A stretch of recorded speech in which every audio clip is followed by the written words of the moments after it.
Bapak Ibu Saudara, malam ini kita diskusi bersama. Biasanya walaupun acara diskusi, saya siapkan kertas. Ya, ini Bu Friska, silakan masuk ya. Biasanya diskusi Dhamma itu saya menyiapkan kertas pertanyaan. Kenapa? Saya khawatir, mari Bapak Ibu silahkan tanya jawab. Tidak ada yang tanya. Ya, tidak ada yang tanya. Jadi kalau saya khawatir tidak ada yang tanya, terpaksa saya bikin pertanyaan, tanya sendiri, jawab sendiri. Ya. Tapi malam ini tidak ada. Saya tidak menyiapkan kertas apa-apa. Ya. Jadi kalau Bapak Ibu tidak tanya, pilihannya cuma dua. Yang pertama, sabe sata bawantu. Tutup ya. Yang kedua, baca parita bersama ya. Tapi saya yakin di sini banyak pertanyaan Bapak Ibu ya. Saking persiapannya bagus. Nah, wihara sudah siapkan ini baterai alkalin ya. Nah, bisa lembur kita ya. Baik, silahkan Bapak Ibu, ada yang ingin bertanya apa? Silahkan ya. Pakai mic atau enggak? Enggak juga enggak apa-apa, pakai mic juga boleh. Terserah panitia ya. Pakai mic ya biar direkam.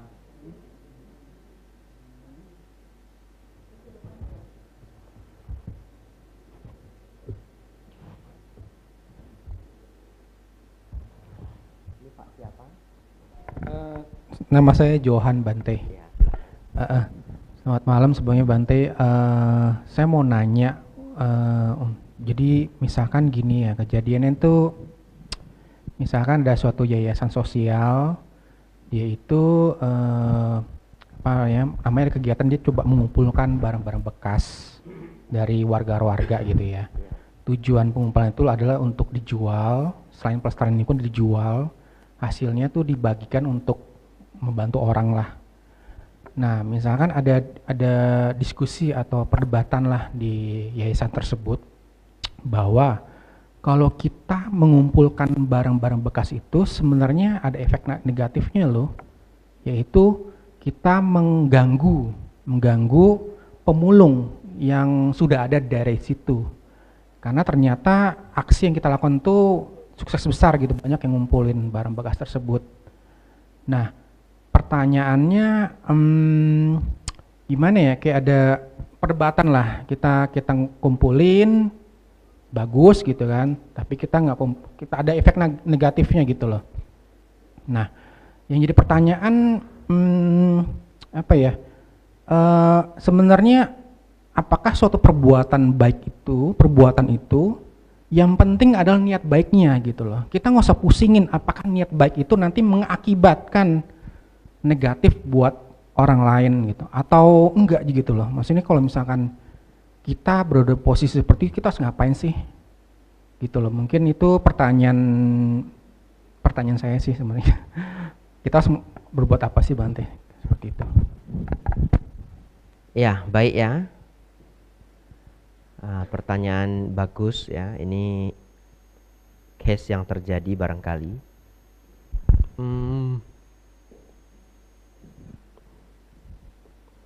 Yang pertama, secara hukum kama, pengumpulan barang-barang bekas itu tidak ada kama buruk sama sekali. Ya, karena niat dari gerakan itu pada awalnya ya benar-benar murni, semua untuk kebaikan ya. Tapi pertanyaan selanjutnya, harusnya kita bagaimana Bante? Karena ternyata akhirnya ada yang terdampak ya.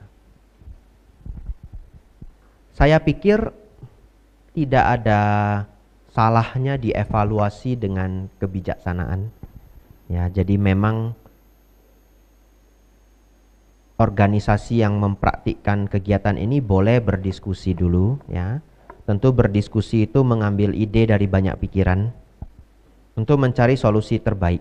Karena gerakan amal ini pada awalnya untuk membantu orang, bukan bisnis ceritanya, betul ya? Betul ya. Iya. Jadi bagaimana dalam rangka membantu orang, ternyata ada orang lain yang tersakiti. Sekarang saya pikir tidak adalah sangat bijaksana kalau kita bisa menemukan solusi win-win solutionnya. Baik, win-win solutionnya apa Bante? Misalkan organisasi ini boleh mencoba mendata daerah mana yang biasanya itu tidak pernah jualan butut. Kalau di Medan namanya itu butut, yang nerima barang bekas itu. Ya, bapak-bapak naik becak barang, nanti dia teriak butut, butut gitu ya. Di Jakarta apa teriaknya? Nggak ada. Oh, apa? Ada barang bekas gitu. Oh, dulu ada. Dulu manggilnya butut juga. Oh, nah. Ya, baik ya. Di Medan namanya butut ya. Nah, saya yakin ya, beberapa tempat-tempat yang cukup baik ekonominya, cukup elit tempatnya, mereka tidak pernah jualan butut. Barang itu biasanya dibuang aja gitu. Atau bahkan nggak kepikiran untuk dikumpulkan. Ya, atau biasanya karyawan minta ya bawa pulang silahkan gitu. Tapi begitu ada gerakan amal, mereka melihat mungkin pick up dari organisasi yang mereka kenal, ini barang yang biasanya saya buang aja bisa jadi berbuat baik. Ya. Bisa dipetakan, organisasi ini bisa mengumpulkan barang bekas dari tempat yang biasanya memang tidak ada bututnya aja. Tempat yang biasanya dijalani oleh butut, ya grup ini jangan ambil di sana. Kalau mereka mau ya. Tadi kan saya kembali bahwa organisasi boleh berdiskusi. Berdiskusi itu nanti ada 10 kepala, 10 pikiran. Nah, saya memberikan pikiran ini. Terus nanti ada yang berpikir, loh, nanti kan kegiatan kita harus jalan. Kita butuh dana misalkan. Nah, kegiatan ini biasa dapat dana dari pengambilan barang bekas sekian. Nanti jadi minus dong. Jawabannya iya, jadi minus. Tetapi minus juga enggak apa-apa. Karena gerakan kita itu semua dari awalnya murni gerakan amal. Betul ya? Ya, dan kita menggunakan solusi ini juga membantu orang lain agar punya nafkah, anaknya bisa sekolah. Toh organisasi ini misalkan dana yang terkumpul untuk nyekolahkan anak orang juga, ya biarkanlah para butut itu bisa menyekolahkan anaknya, memberi makan istrinya. Lalu bagaimana nanti dana yang kurang? Saya pikir setiap tempat itu punya potensi yang berbeda. Ya, punya potensi yang berbeda. Barangkali kegiatan mengumpulkan kardus bekas itu best banget di Jakarta. Di Medan misalkan belum tentu. Ada gerakan lain. Ya. Jadi tim menjadi kreatif untuk mikirin gimana ya dapat dana selanjutnya. Ini bukan di Sangga Theravada Indonesia, tapi saya pernah mendengar contoh ya, tidak perlu ditiru, ini hanya sharing saja. Saya pernah dengar juga organisasi amal yang cara mengumpulkan dananya itu mereka minta mereka-mereka yang punya dana besar titipkan uangnya, nanti dideposito bersama. Lalu yang digunakan untuk amal hanya bunganya. Dan ternyata itu jalan banget di kota Medan. Ya, jadi setiap tempat ada cara permintaan dana yang berbeda-beda. Ini pikiran dari saya. Jadi saya sebenarnya tidak menjawab pertanyaan Pak Johan juga. Saya nambahin pusing. Ya. Ya, nanti biar dirembuk ya. Makasih Nah, dana ya. Ya, ini case yang menarik ya. Nah, yuk kita buat RG kumpulan kardus Ratanagraha nih. Tapi jangan ya. Ya, baik, silahkan pertanyaan selanjutnya boleh. Ya, silahkan. Ya.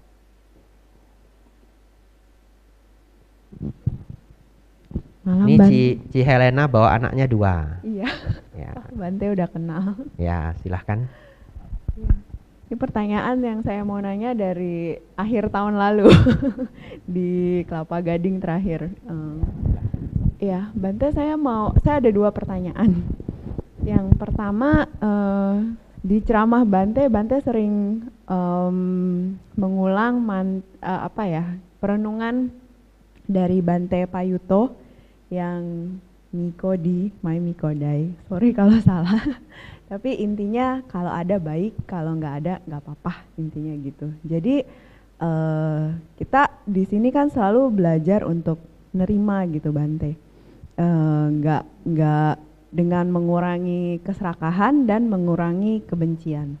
Nah, gimana caranya kalau kita manusia pada umumnya kita kadang menggunakan kebencian dan keserakahan itu untuk upgrade.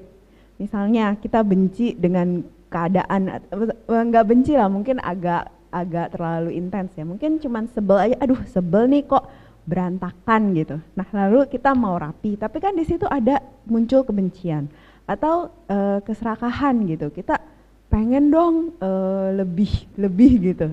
Tapi kan itu tujuannya untuk untuk kemajuan, tapi di situ tetap muncul keserakahan dan kebencian. Nah itu gimana ya Bante baiknya, apakah itu baik ataukah itu buruk, karena di situ ada kotoran batin di sana. Itu yang pertama. Kemudian yang kedua, gimana caranya Bante? Oh iya, iya boleh Bante. Pertanyaannya nggak berhubungan toh? Ya, jawab yang pertama dulu ya. Baik, Bapak Ibu Saudara, pertanyaannya adalah sebagai manusia biasa, kita masih lumrah ada kemarahan, ya, kadang kekesalan, keserakahan. Tapi bagaimana jika kemarahan, kekesalan itu digunakan untuk mengupgrade diri? Baik. Ini bagus, ini pertanyaannya belum pernah dapat ini. Ya, nanti saya jadiin koleksi. Kalau saya ngajar di provinsi lain, saya buat pertanyaan, tanya sendiri, jawab sendiri. Nah, pertanyaannya dari koleksi-koleksi kegiatan seperti ini ya. Baik. Pertanyaannya bagus sekali, jadi begini.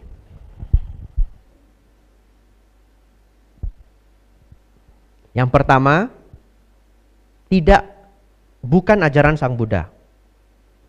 Tapi di luar negeri ada seorang advisor ya. Namanya adalah Robert Greene. Saya ceritakan ini bukan ajaran Dhamma ya. Ini seorang advisor. Robert Greene ini advisor untuk beberapa aktor artis Hollywood ya. Salah satu yang terkenal adalah 50 Cent, rapper. Dan dia juga advisor untuk beberapa presiden di dunia, tapi dia nggak mau bilang siapa. Ya, jadi ini orang sangat high level. Dan dia menganjurkan orang untuk tidak pernah menggunakan energi kemarahan kita untuk hal yang merusak. Dia salah satu pelopor teori gunakan semua energi kemarahan Anda untuk upgrade diri.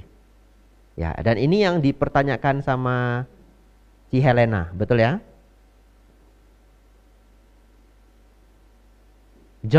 Jawaban saya adalah ini lebih baik daripada kita menggunakan kemarahan untuk ingin menghancurkan orang lain. Ya, lebih baik, tapi bukan benar ya. Ya, lebih baik. Oleh karena itu saya pikir luar biasanya Sang Buddha menyampaikan ini, nasihat ini juga di dalam sutta. Namanya Karaniya Metta Sutta. Syairnya apa? Janganlah karena marah dan benci mengharapkan orang lain celaka. Berarti dari kalimat itu Sang Buddha tahu enggak kita bisa marah dan benci? Tahu, betul ya? Tapi janganlah mengharapkan orang lain celaka. Jadi orang yang belum bisa menerima Dhamma secara seutuhnya, misalkan dia bukan Buddhis atau baru belajar Buddhis, dan dia marah, kalau kita kasih tahu dia, dosa loba moha itu kilesa, dia enggak bisa terima itu. Betul ya? Tidak ada salahnya di tahap awal kita memberitahu, kamu kalau marah, kamu digituin sama supervisor kamu, sama manajer kamu mau balas dendam, mau kesal, mau nangis 2 hari, mau ngambek 3 hari, enggak ada gunanya. Enggak ada gunanya. Kamu belajar lebih giat. Nah, misalkan dia di perbankan. Perbankan itu saya dengar ada ujiannya ya. Entah ujian lisensi apa gitu. Kamu ambil lisensi. Kamu jadi the best. Untuk apa kamu jadi the best? Supaya setahun 2 tahun berikutnya nggak ketemu dia lagi karena kamu kena promosi, betul ya? Ya, kita ubah energi bad negatif dia jadi satu hal yang baik. Dia orang IT, kita bilang kamu kalau kesal sama dia, kamu ambil sertifikasi baru. Ya, ambil sertifikasi IT, jadi kamu naik level. Baik. Itu lebih baik daripada marah yang merusak. Selanjutnya, uniknya di dalam kotoran batin yang berbagai macam rupa, Sang Buddha mengungkapkan kotoran batin kesombongan atau perbandingan diri adalah yang paling unik. Kenapa? Ini satu-satunya kotoran batin yang masih memiliki manfaat di tahap awal. Ya, semoga bahasa saya tidak keliru ya. Ya, kalau bahasa saya keliru nanti diperbaiki. Tapi lebih kurang bahasanya seperti itu. Kenapa? Ada nggak orang di luar sana karena dia dihina, karena dia dikecilin, dianggap remeh, disepelekan, lalu dia bertekad begini, lihat aja lu ya. Nah, lihat aja, ini tahun naga ini. Nah, lihat aja, 2 tahun lagi gua selip lu. Betul ya? Dia buka toko, tokonya masih kecil, lalu saingannya lewat. Ini toko atau gudang ini? Nah, gitu ya. Oh, panas ya. Panas. Nah, lalu dalam hati berpikir, lihat aja lu ya, 5 tahun lagi toko saya harus lebih besar dari tokomu, misalkan ya. Dan 5 tahun berikutnya terwujud. Dan itu tidak jarang seperti itu. Ya, ada beberapa manusia di bumi ini semakin disepelekan dia semakin semangat. Salah satunya saya. Ya. Saya tuh kalau direndahkan orang saya bahagia banget. Akhirnya saya punya gas tambahan. Dulu ya, dulu. Jadi kalau saya sekolah, saya ikut olahraga atau apa, lalu saya disepelekan, saya happy banget. Karena sejak itu saya latihan 6 jam pun gak capek. Nah, jadi perbandingan itu adalah kotoran batin yang unik, yang masih membawa sedikit manfaat di tahap awal. Tapi tentu itu tetap adalah kotoran batin yang harus kita buang. Sedikit teori ya, Bapak Ibu fokus ya, supaya tidak miss konsentrasinya. Ada yang disebut 10 belenggu. Ya, 10 belenggu. 10 belenggu ini adalah standar pencapaian kesucian. 3 belenggu pertama lenyap disebut Sotapanna. 3 belenggu lenyap dikurangi 2 belenggu lainnya, berarti 3 lenyap, 2 melemah, disebut Sakadagami. Ya. Nah, 3 ini adalah Sakaya Ditti, Micca Ditti, Silabata, Paramasa. Ya, sederhananya pandangan salah, pandangan keliru terhadap aku, pandangan keliru bahwa upacara dan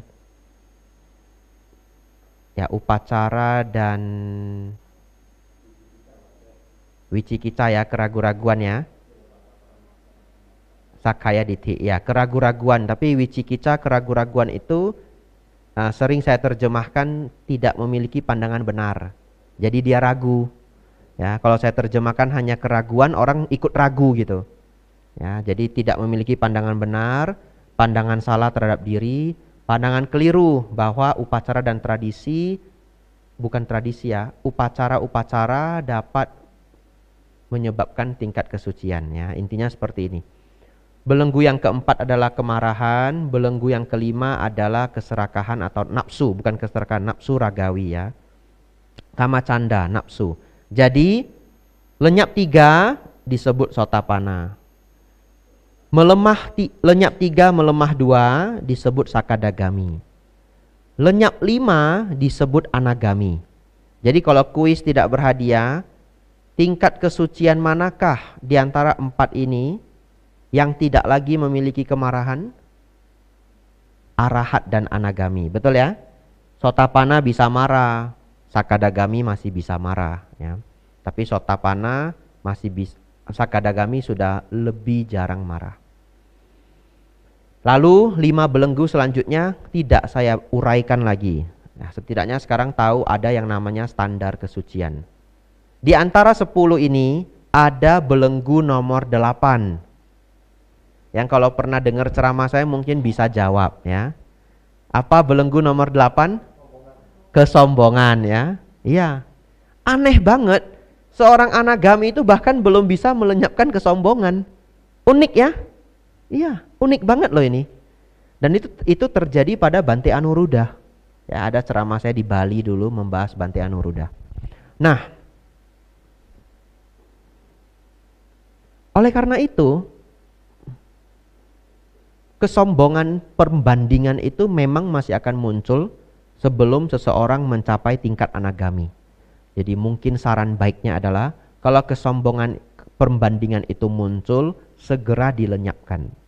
Kalau tidak sanggup melenyapkannya, di-drive ke energi baik. Ya.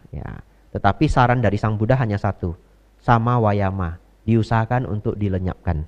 Ya, tetapi kalau lenyapkan anagami ya. Jadi sulit juga ini ya. Baik. Oleh karena itu nanti mulai hari ini kita sudah punya kode bersama ya. Nah, kalau ada orang yang nampaknya sombong, kita kasih kode nomor 8 ya. Dia kenapa dia? Kok kalian semua menjauh? Biasa nomor 8 gitu ya. Nah, itu kodenya itu ya. Sudah terjawab semua pertanyaannya? Atau belum? Sudah ya? Ya, jadi silahkan diusahakan pikiran baik yang muncul. Kotoran batin tetap diusahakan untuk dilenyapkan. Silahkan pertanyaan kedua. Untuk pertanyaan kedua, singkat aja pertanyaannya. Bagaimana mengajarkan sila ketiga ke anak-anak? Itu aja Bante.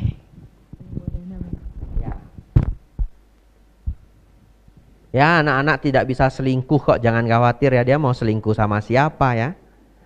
Ya, tapi boleh mengajarkan anak-anak bahwa kesetiaan itu sangatlah penting. Ya, cari cerita-cerita dongeng ya, atau cerita-cerita anak, fable atau cerita barat yang berhubungan dengan kejujuran, berhubungan dengan kesetiaan ya. Sehingga mereka tahu bahwa nilai kesetiaan itu kesetiaan itu adalah value yang baik yang perlu mereka adopsi. Saya punya hal yang menarik loh. Minum dulu ya. Tadi mulai jam berapa? Lihat, sudah 45 menit loh. Itu jamnya betul ya?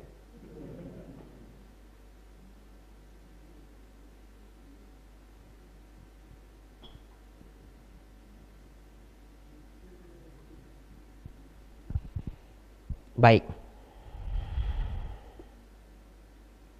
Pernah ndak mendengar kalau seorang anak sayang pada orang tuanya, berbakti pada orang tuanya, mau membalas budi baik orang tuanya, rezekinya lancar?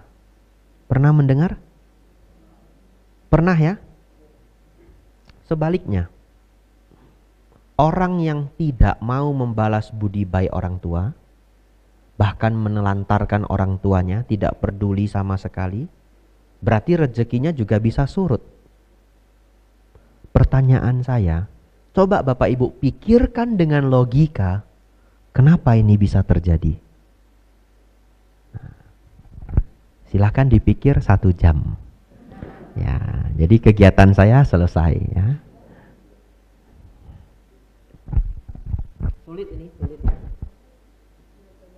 Boleh coba.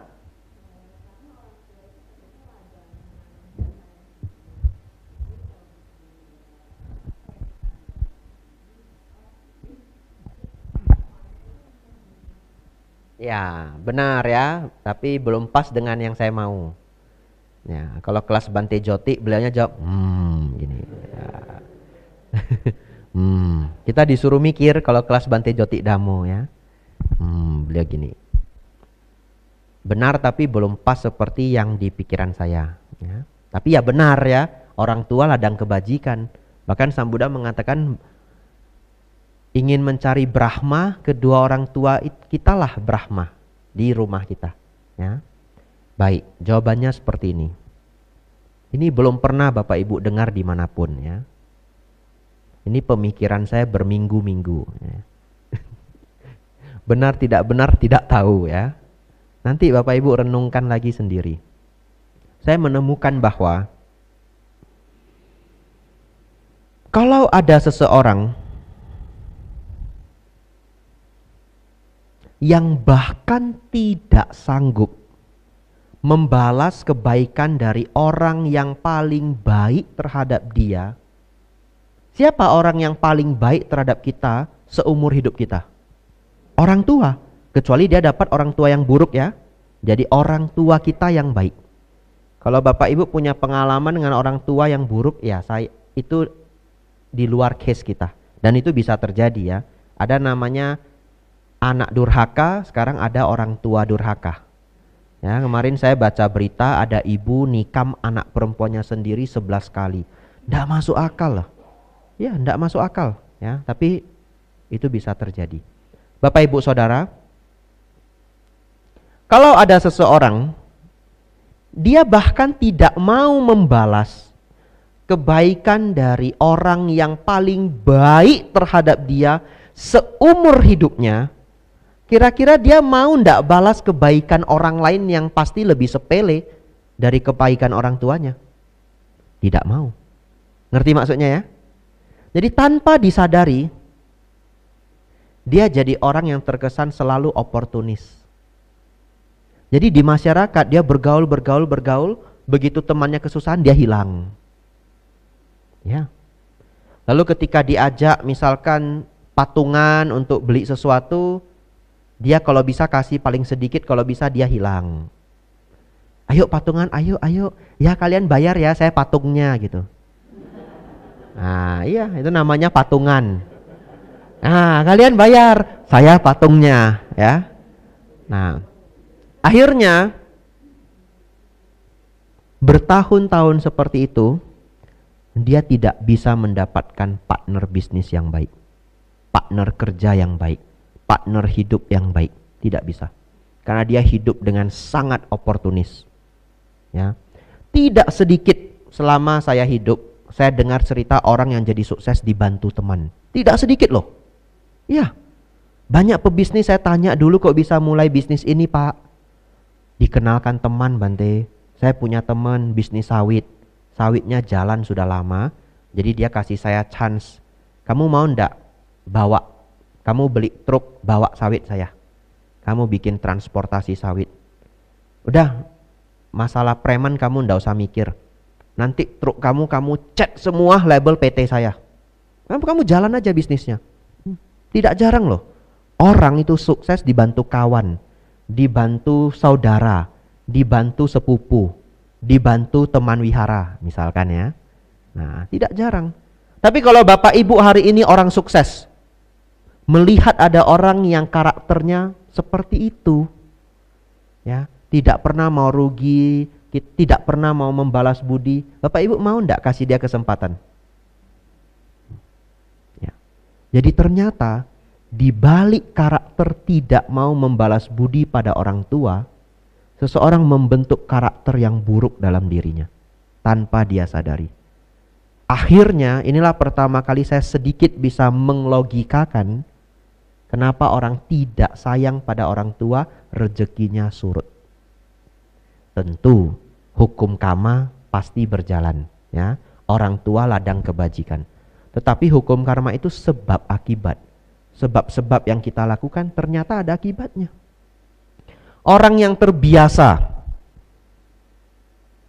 peduli orang tua, sayang orang tua, traktir kawan, Bapak Ibu lihat, pasti berbisnis dia gampang. Pasti berbisnis dia gampang. Kenapa? Dia tidak oportunis. Kalau orang baik ke dia 1 kali, dia pengen balas 1,5 kali. Kalau bisa 2 kali. Ya. Jadi yang kedua, bagaimana Bante? Kalau ternyata dia tidak mendapatkan orang tua yang baik, bagaimana dia mau membalas kebaikan orang tuanya? saran saya, kalaupun dia mendapatkan orang tua yang tidak baik, jangan mengembangkan kebencian. Kalau dia belajar ajaran Buddha, anggaplah sang Buddha sebagai orang tua sendiri. Ya. Ini saran saya. Supaya apa? Supaya dia tidak muncul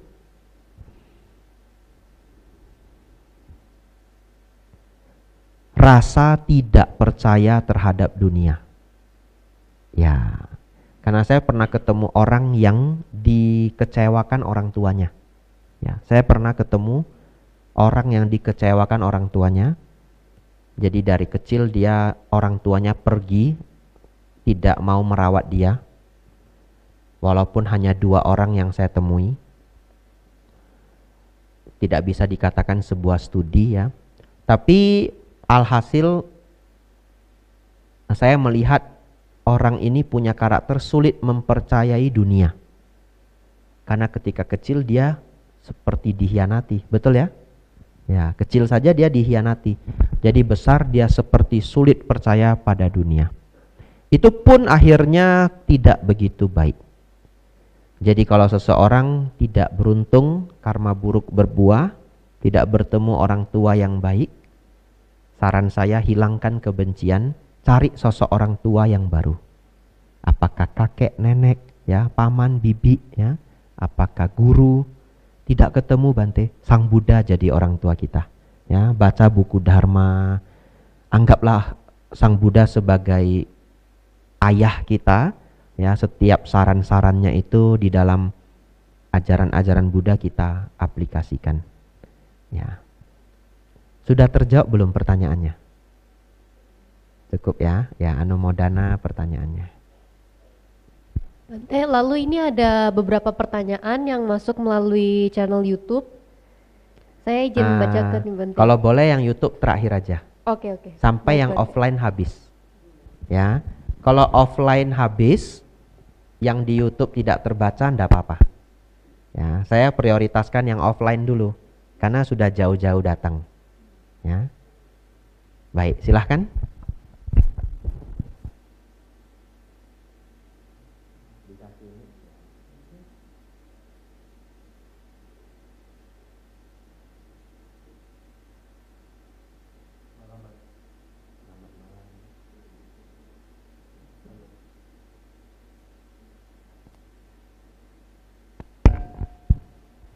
Malam Bante, nama saya Halim. Saya pernah chat Bante pertanyaan ini, cuman mohon maaf jawabannya saya kurang puas gitu loh Bante. Jadi ingin saya tanyakan secara langsung gitu loh Bante. Jadi belenggu yang nomor 3 terutama sih mengenai pandangan salah keakuan itu Bante. Pandangan salah keakuannya. Pertama yang nomor itu sih sebenarnya setelah kematian tidak ada lagi kehidupan, ya, itu masih bisa saya terima gitu loh Bante. Cuman yang nomor 2 ini setelah kematian jiwa adalah abadi yang kekal dalam reinkarnasi kan sebenarnya kan ada itu Bante ya. Kenapa ini disebut pandangan salah ya gitu ya? Itu aja sih Bante. Terima kasih. Ya, baik ya. Pertanyaan yang sulit ini ya. Pertanyaannya adalah Bante, bagaimana pemahaman mengenai pandangan terhadap aku yang salah, terhadap diri yang salah. Ini baik dipertanyakan ya, jadi Bapak Ibu jadi tambah pengetahuan. Yang pertama, pandangan diri yang salah itu adalah menganggap setelah kematian tidak ada lagi keberlanjutan kehidupan. Jadi setelah kematian di end, habis. Ya. Ini di dunia akademis namanya nihilisme. Zaman dulu nihilisme ini sangat-sangat diperang, sangat-sangat tidak disukai. Karena ada anggapan kalau orang nihilisme dia bisa jadi jahat sekali. Ya, karena dia nggak mikir loh, nanti kan sudah mati sudah nggak ada, nggak usah dipikirkan. Tapi ternyata itu terbantahkan karena banyak sekarang negara-negara maju yang mayoritas ateis dan negaranya baik-baik aja dan kriminal di sana ternyata sangat rendah. Ya, Norwegia, Denmark, Swedia. Eropa Barat. Tetapi ternyata akhirnya ditemukan bahwa orang yang berpandangan nihilisme itu lebih gampang depresi. Karena kadang-kadang mereka bisa berpikir hidup ini untuk apa? Kalau pada akhirnya habis begitu aja. Nah, bagaimana secara dharma? Secara dharma Sang Buddha memberitahu kita bahwa kehidupan itu berlanjut. Setelah kita meninggal, kita akan lahir lagi. Ya. Dan kita akan terlahir sesuai dengan kualitas karma yang kita perbuat sepanjang kehidupan ini dan kehidupan sebelumnya. Itu bisa jadi berita baik maupun berita buruk. Kalau yang senang berbuat jahat itu jadi berita buruk. Ya, yang senang berbuat baik itu jadi berita baik. Ya, saya yakin yang hadir di sini semua senang berbuat baik, ya. Ya, itu jadi berita baik. Nomor 2. Memiliki pandangan bahwa jiwa itu kekal. Ya. Ini adalah pandangan salah karena tidak memahami anatta. Jadi Sang Buddha memberitahu kita sesungguhnya tidak ada jiwa yang kekal. Apa maksudnya? Di zaman Sang Buddha, orang percaya bahwa di dalam diri kita ini ada roh. Ya, ada tubuh halus. Roh ini tidak pernah berubah sejak awal kehidupan. Jadi kalau kita meninggal, roh ini yang melanjutkan kehidupan selanjutnya. Nah, kayak di kartun-kartun, rohnya naik. Betul ya? Nah, soul lalu jalan dia. Nah, roh ini dikatakan tidak pernah berubah. Artinya, roh ini tidak terkena hukum anicca dan anatta. Roh ini nicca dan atta. Ya. Ternyata Sang Buddha memberitahu kita bahwa tidak ada hal seperti itu di dalam diri kita. Tidak ada satupun di dalam diri kita yang tidak berubah. Semua di dalam diri kita ini anicca. Bapak Ibu Saudara, apakah tubuh anicca? Anicca. Kita bisa menua, ya. Yang kurus bisa gemuk, yang gemuk bisa kurus, ya. Rambut yang hitam bisa putih, yang putih bisa hitam lagi, ya, di gincu, ya. Ya. Selanjutnya, di dalam batin kita ada 5 hal. Yang pertama, kesadaran. Pertanyaan saya, apakah kesadaran itu tidak pernah berubah? Tidak. Orang bisa pingsan. Pas pingsan tidak sadar toh? Ya. Selanjutnya, perasaan. Apakah perasaan itu kekal? Kalau perasaan itu kekal, saya bahagia sekali. Saya buat batin saya 24 jam happy. Betul ya? Nggak usah stres lagi. Happy terus. Bante pesawatnya delay, wah bahagia gitu. Ya. Nah, Bante itu yang jemput telat 1 jam, wah bahagia. Ya. Wah Bante Abijato gila sudah gitu. Ya, saya setting pikiran saya happy all the time, ya. Saya happy terus, saya nggak bisa stres. Nggak bisa. Kenyataannya perasaan itu fluktuatif, ya. Kalau Anda bijaksana, maka perasaan Anda cenderung bahagia dan tenang. Kalau muncul masalah pun tenang, tidak sampai terlalu stres kalau Anda bijaksana. Tapi ada orang yang tidak bijaksana, stres terus, ya. Nah, perasaan tidaklah kekal. Lanjut. Persepsi, ya. Pencerapan, sanya. Sanya itu juga berubah-berubah. Nah, ini megang lantai ini, karpet, ya. Megang ini. Oh, kayu. Ternyata setelah dipelajari, ini bukan kayu Bante. Ini sekarang bahan baru dibuat dari semen. Jadi meniru kayu. Misalkan begitu ya. Setelah itu saya mempelajari. Saya ketok-ketok kayu. Sama ketok-ketok ini. Iya ya, beda ya. Oh ini kayu buatannya. Iya Bante, namanya kayu buatan. Iya ya, beda ya. Sejak itu saya punya sanya yang baru. Kalau yang seperti ini bukan kayu. Sehingga satu hari saya memegang kayu buatan. Megang aja. Ketuk-ketuk, saya tahu. Oh ini bukan kayu ini. Ini kayu buatan. Ini namanya sanya dalam bahasa Pali. Pengenal. Ya, namanya pengenal. Tangan kita kan hebat ya. Megang ini karpet. Ya. Kadang kita megang sesuatu, ini apa ini? Plastik ini. Bukan, ini bukan plastik. Ini apa? Resin. Nah, sanyanya bagus. Tapi sanya bisa berubah, ya, juga tidak kekal. Pikiran juga tidak kekal, ya. Kadang-kadang pagi bad mood, sorenya good mood. Ya, pagi good mood, sorenya bad mood, ya. Pikiran bisa berubah. Ya. Ada yang lebih lucu lagi. Pas awal-awal ketemu nggak cocok, cekcok ya. Terus dia berkata apa? Saya kalau lihat dia ya, aduh, paling ampun, saya nggak tahan saya lihat dia. Nggak suka, saya betul nggak suka. Misalkan ya, 4 bulan kemudian, wah mereka berdua itu udah paling romantis.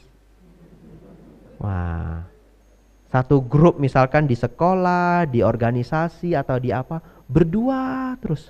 Tapi lu dulu bilang, dia itu buruk, paling nggak tahan lihat dia. Betul ya? Apa jawabannya? Supaya nggak malu jawabnya apa? Itu dulu ya? Oh. Saya punya jawaban juga ya, biar ndak malu ya. Biar ndak malu jawabnya gini, people change. Nah, agak keren ya. Nah iya, people change gitu. Nah, pikiran kita berubah. Bapak Ibu Saudara, ternyata diri kita ini hanyalah pancakanda. Tidak ada roh yang kekal.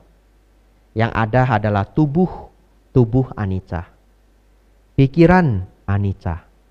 Perasaan anicca.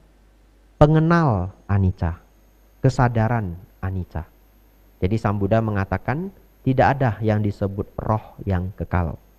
Tetapi yang kita pelajari ini sampai detik ini pun sejauh teori. Ya. Kita mulai bisa merefleksikan, merenungkan ya. Tetapi kita memahami secara sejelas-jelasnya adalah penembusan dari samadhi. Ya, karena bahkan Bapak Ibu coba pegang jarinya sendiri. Ada diri? Ada ya? Nah, boleh pegang pipi boleh. Ada dirinya? Ada. Lah kok bilang anatta? Kenapa Anda mengatakan tidak ada diri? Sedangkan kita ada diri. Betul ya? Ya. Jadi sangat sulit kita memahami pemahaman anatta yang paling tinggi ini adalah sebenarnya the notion of I. The notion of I itu perasaan ada saya. Sang Buddha mengatakan itu adalah palsu. Tapi itu pemahaman itu benar-benar kita pahami dari penembusan samadhi. Ya. Tetapi kita bisa membuat sedikit perenungan, sedikit analogi untuk memahami ini. Tapi analogi ini tidak 100% pas. Bapak Ibu bayangkan, apakah pernah Bapak Ibu bermimpi dan dalam mimpi itu jadi berbeda? Apakah jadi lebih gemuk, apakah lebih tinggi, atau bahkan jadi orang lain? Ada nggak di sini bermimpi jadi orang lain? Belum ya? Nah, pernah ya? Nah, ada yang pernah, ada yang belum. Saya pernah. Ya, kalau Anda belum berarti mimpinya kurang kreatif. Nanti daftar, ngomong sama diri sendiri, mimpi, coba ya mimpi jadi orang lain gitu ya. Ya, saya pernah betul. Ya, saya pernah. Ya. Nah, ketika Anda bermimpi, katakanlah Anda sedang bermimpi, jalan-jalan ke Osaka. Nah, kalau mimpi harus yang bagus-bagus juga ini ya. Ya, jalan-jalan ke Osaka gitu. Nah, Kyoto, Osaka, Sapporo. Nah, lumayan ya. Itu 40 juta itu paket tour ya. Nah, Anda mimpi tuh.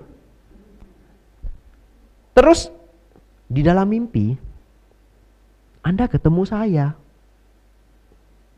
Terus saya bilang, Bu, Pak, ini bukan Anda loh. Ini bukan Anda. Ini hanya mimpi. Apa yang akan terjadi? Satu, Anda percaya kalimat saya. Dua, Anda tidak percaya kalimat saya. Betul? Tapi Anda percaya ataupun tidak percaya, bisakah Anda sadar kalau itu adalah mimpi? Sulit ya? Sulit.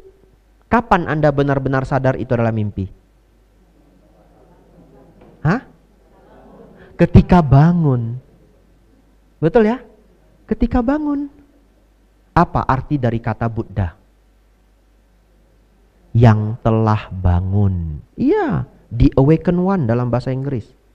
Yang telah bangun. Bangun dari apa? Dari mimpi samsara. Ya. Jadi kalau sekarang Sang Buddha memberitahu kita, ini hidup yang Anda jalani ini, yang Anda sebut saya, Abhijato, ini sebenarnya nggak ada. Lalu Anda punya dua pilihan. Percaya atau tidak percaya. Katakanlah Anda semua percaya. Anda percaya bahwa ajaran Sang Buddha mengatakan sesungguhnya kita anatta, Anda percaya? Percaya, sebagian dari Anda percaya. Tapi sudahkah Anda menembus anatta? Belum. Itu namanya sadda. Sadda itu artinya yakin, tapi belum menembus. Ya, itu namanya sadda. Anda percaya ada namanya pencapaian nibbana, percaya? Percaya. Ada orang yang bisa melenyapkan kemarahan, keserakahan, kesombongan, percaya? Percaya. Itu namanya sadda. Tetapi satu ketika Anda bermeditasi, ya pulang dari ikut kegiatan tanya jawab dari Ratanagraha ya, hidup ini sungguh membosankan. Nah, apalah ini semua mimpi samsara. Tahun naga ini saya bertekad. Nah, kunci pintu. Tiap hari meditasi di rumah. Setiap pagi cuma pesan Grab makanan. Nah, itu 1 tahun. Ada dulu yang mempraktekkan ini loh. Achan Suchat Abhijato. Ya. Kebetulan namanya sama dengan saya ya. Kebetulan ya. Achan Suchat Abhijato. Dia pulang dari Amerika. Dia belajar Dharma di Amerika. Padahal dia orang Thai. Ketemu buku Sutta, ketemu buku Dharma. Beliau pulang ke Thailand mengunci diri. 1,5 tahun atau berapa tahun. Tapi duitnya banyak. Dulu di Amerika dia manajer di restoran es krim. Ya, jadi manajer di Amerika, wah duitnya banyak. Di Amerika kerja apa aja duitnya banyak. Betul ya, apalagi kalau bisa nabung. Dia pulang 1,5 tahun kalau saya tidak keliru. Beliau hidup sendiri di rumah. Setiap pagi hanya beli sarapan yang tidak terlalu mahal. Dan menjalani hidup seperti itu. Baik, lalu Bapak Ibu meditasi. Belajar sutta, meditasi. Belajar sutta, meditasi. Akhirnya menembus arahat. Ketika Anda menembus arahat, ya tidak ada aku. Kan begitu ya? Pertanyaannya. Pasti itu bukanlah sadda. Itu bukanlah keyakinan. Itu namanya tahu. Betul ya? Bahasa Palinya apa? Nyana. Nyana artinya tahu. Diterjemahkan di buku pengetahuan. Ya, pengetahuan kan kata dasarnya tahu. Saya beri contoh, Bapak Ibu ini punya nyana juga. Ya punya, bukan punya sadda saja, punya nyana. Tapi bukan nyana secara pencapaian kesucian. Saya kasih pertanyaan. Bapak Ibu percaya kalau gula itu manis? Tidak. Bapak Ibu bukan percaya, Bapak Ibu tahu. Bapak Ibu tahu, itu namanya nyana. Bapak Ibu percaya kalau pencapaian jana membawa kebahagiaan? Percaya, bagi yang belum capai ya. Yang sudah capai nanti tahu, wah luar biasa ya. Ya boleh ya, berarti sukses dia, latihannya sukses. Siapa yang di sini belum pernah makan buah matoa? Angkat tangan. Ah, belum pernah ya? Buah matoa. Nah, belum pernah ya? Nah, yang belum pernah ini 30%, 60% sudah. Baik. Coba teman-teman yang sudah pernah makan buah matoa, bantu saya ya. Setuju tidak? Matoa rasanya manis. Setuju. Termasuk enak, setuju? Setuju. Mirip durian, setuju? Ada yang setuju, ada yang tidak ya? Mirip rambutan, setuju? Mirip leci, setuju? Ada mirip apa lagi? Lengkeng. Tadi yang mirip durian, ada yang setuju? Wangi durian ya, beberapa setuju ya.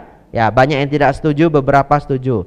Tadi Bapak Ibu yang belum pernah makan buah matoa, saya kasih tahu. Matoa itu rasanya termasuk enak, mirip durian, leci, lengkeng, rambutan. Nah, amsyong kita ya. Amsyong kita. Lalu kan Anda dapat testimoni dari 60% yang hadir. Sekarang bagi Bapak Ibu yang belum pernah makan buah matoa, percaya nggak matoa itu enak? Ada yang percaya, ada yang tidak ya. Tapi Anda belum menembus nyana. Nah, besok pesan online ya. Nggak tahu di sini pasar buah di mana, saya nggak tahu ya. Matoa. Ada yang jual? Ada ya? Apanya?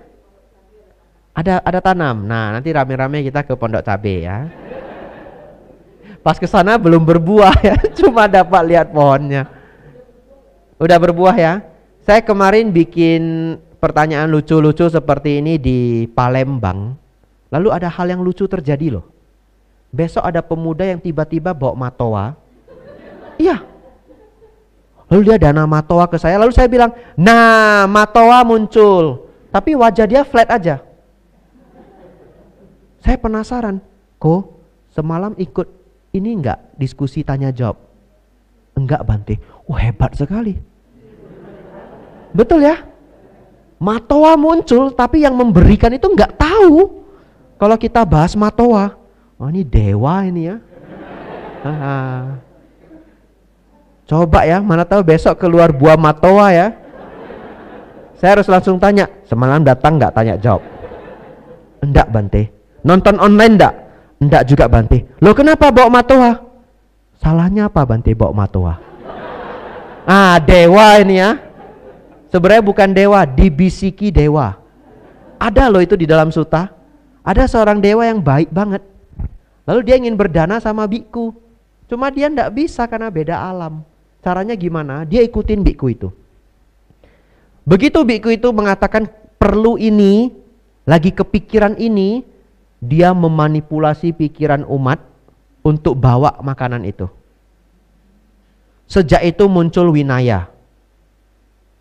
Kalau seorang biku bahkan hanya mengucap ke biku lain, udah lama ya ndak makan, contoh ya, martabak telur. Nah misalkan ya, ini contoh nggak kasih kode.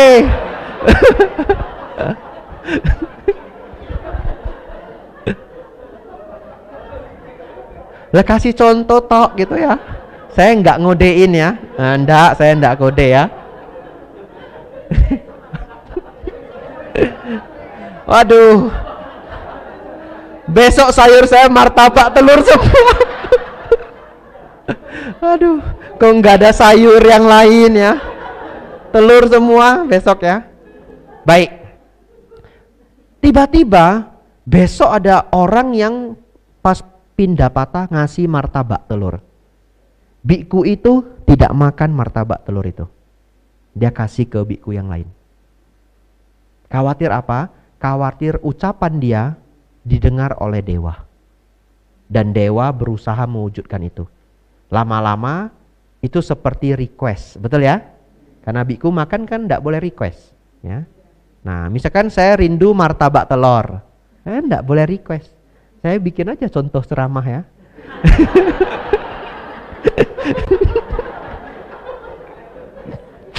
Cerdas juga saya ya.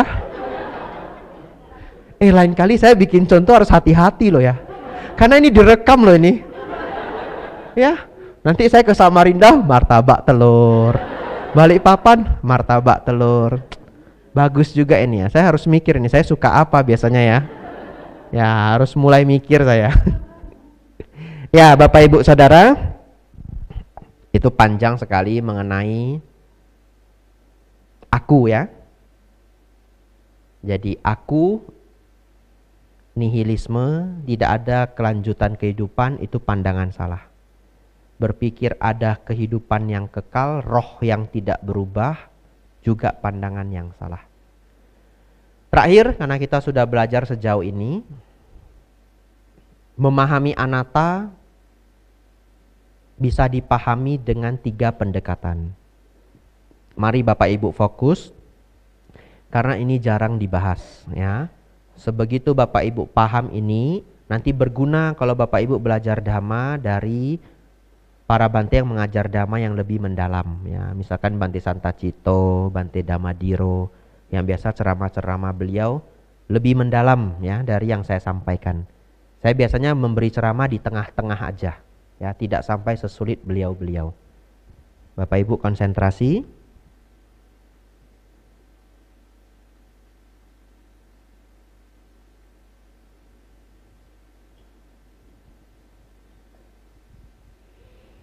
Yang pertama, anatta artinya bukanlah diri. Ya. Yang artinya juga kenapa disebut bukan diri? Karena tidak bisa diatur. Pancakanda yang tadi saya sebutkan, tubuh, kesadaran, pikiran, perasaan, pengenal ya, itu tidak bisa kita atur. Saya beri contoh badan kita. Kalau lutut kita sakit, bisa enggak kita atur dia? Lutut jangan sakit. Bisa? Tidak bisa. Dia tidak mau kita atur ya. Tubuh jangan gemuk. Enggak mau. Ya. Sudah berusaha makan sedikit tetap gemuk. Nah, ini maunya badan begitu, enggak mau diatur dia. Yang tidak bisa diatur, apakah bisa disebut diri atau tidak bisa? Jawabannya adalah tidak bisa disebut diri. Tapi sebenarnya ada cerita panjangnya.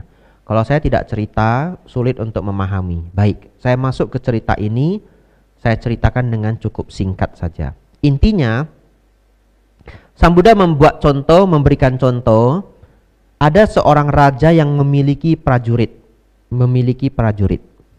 Lalu, apapun yang diminta oleh raja, prajurit ini akan melaksanakan. Contohnya, ini benar-benar terjadi pada kerajaan Jepang. Ya, pada masa kerajaan Jepang, semua orang menganggap bahwa raja itu adalah titisan dewa. Sehingga apapun permintaan raja itu pasti akan dilaksanakan oleh prajuritnya. Bahkan yang ekstrim. Yang ekstrim apa? Bunuh dirimu sendiri. Ya. Prajurit Jepang itu kalau dulu diminta sama rajanya bunuh dirinya sendiri, mereka pun bunuh diri mereka sendiri. Dan gerakan yang paling terkenal adalah namikaze. Ya. Jadi kalau tentara Jepang itu berperang melawan musuhnya dan mereka melihat mereka benar-benar kalah jumlah dan sudah pasti tidak bisa menang, mereka pilih pesawatnya itu mereka tabrakkan ke kapal induk atau tabrakkan ke kapal-kapal laut yang lainnya. Supaya mereka biarpun kalah, tidak kalah sia-sia. Tapi itu kan memberikan nyawa. Kalau raja sudah meminta, apapun mereka lakukan. Pertanyaannya, bisakah disebut prajurit ini adalah milik raja? Jawabannya bisa, karena disuruh apapun dia jalankan. Lalu Sang Buddha mengatakan, seperti halnya inilah, apa yang tidak bisa kita atur sesungguhnya bukanlah milik kita. Maaf ya, saya ganti sedikit. Bisakah dikatakan prajurit-prajurit tadi adalah milik raja? Bisa ya, karena bisa diatur. Ini analogi Sang Buddha ya. Lalu Sang Buddha melanjutkan, apa yang tidak bisa diatur bukanlah milik kita. apa yang bukan milik kita bukanlah diri kita. Ya. Coba nanti dicerna pelan-pelan kalimat Sang Buddha ini ya. Apa yang bukan merupakan milik kita tidak bisa disebut sebagai diri kita ya. Yang tidak bisa diatur bukanlah milik kita, yang bukan milik kita bukanlah diri kita. Disinilah muncul pemahaman mengenai anatta yang pertama. Anatta sederhananya bisa disebut tidak bisa diatur ya. Ini ada di Parita Suci Anatta Lakkhana Sutta. Bagi yang tertarik pulang baca sendiri ya, panjang sekali ya, nanti akan ditemukan kalimat itu. Yang bukanlah, yang tidak bisa diatur ya, bukanlah milik, yang bukan milik bukanlah diri. Yang kedua, pemahaman mengenai bukan diri itu biasanya juga dijelaskan dengan bahwa segala bentuk keakuan adalah kotoran batin ya. Keakuan itu adalah ego. Jadi kalau Bapak Ibu mau memahami pemahaman anatta, kita berjuang dengan berusaha melenyapkan ego. Dan dalam konsep kesucian pun itu adalah belenggu nomor 8. Yang kalau kita belum bisa melenyapkan belenggu nomor 8, kita tidak bisa mencapai tingkat arahat. Ya, jadi konsep anatta yang kedua sering digunakan sebagai pengingat untuk kita hidup tidak penuh dengan keakuan, ego dan kesombongan. Ini latihan dhamma yang lebih tinggi yang sangat berguna. Terus terang, latihan melenyapkan ego menurut saya adalah latihan yang termasuk paling sulit dalam belajar dhamma. Tetapi semakin sulit semakin rewarding ya. Rewarding itu artinya apa?